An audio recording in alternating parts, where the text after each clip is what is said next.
Oh yeah, it's toasty.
Okay, here's the finished castings. Here's the Morshu plate.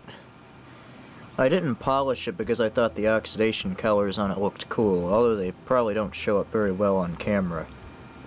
The back, there's just nothing really on the back. And here's the incredibly tiny coin that I've casted here too. The details came out super sharp. It almost looks like it was stamped, actually. Like if I handed this to someone, they might not even be able to tell that it was sand cast at all. Can't see any grain or anything on it from the sand, and it also has some cool oxidation colors. Now obviously the original of the coin, you already know, was a lot larger than that, about the size of an Eisenhower dollar. But it was shrunk with a special polymer called Hydrospan 400. And then a new mold was made so a plastic one could be made, and then that was used to make the sand mold to cast that. Same deal with the Morshu plate. This is actually the original carving done in machinable wax. I did this myself. And it's just a block. This stuff's fairly hard. It's as hard as some of like the as some plastics, really. Which makes sense because it's actually a quarter polyethylene.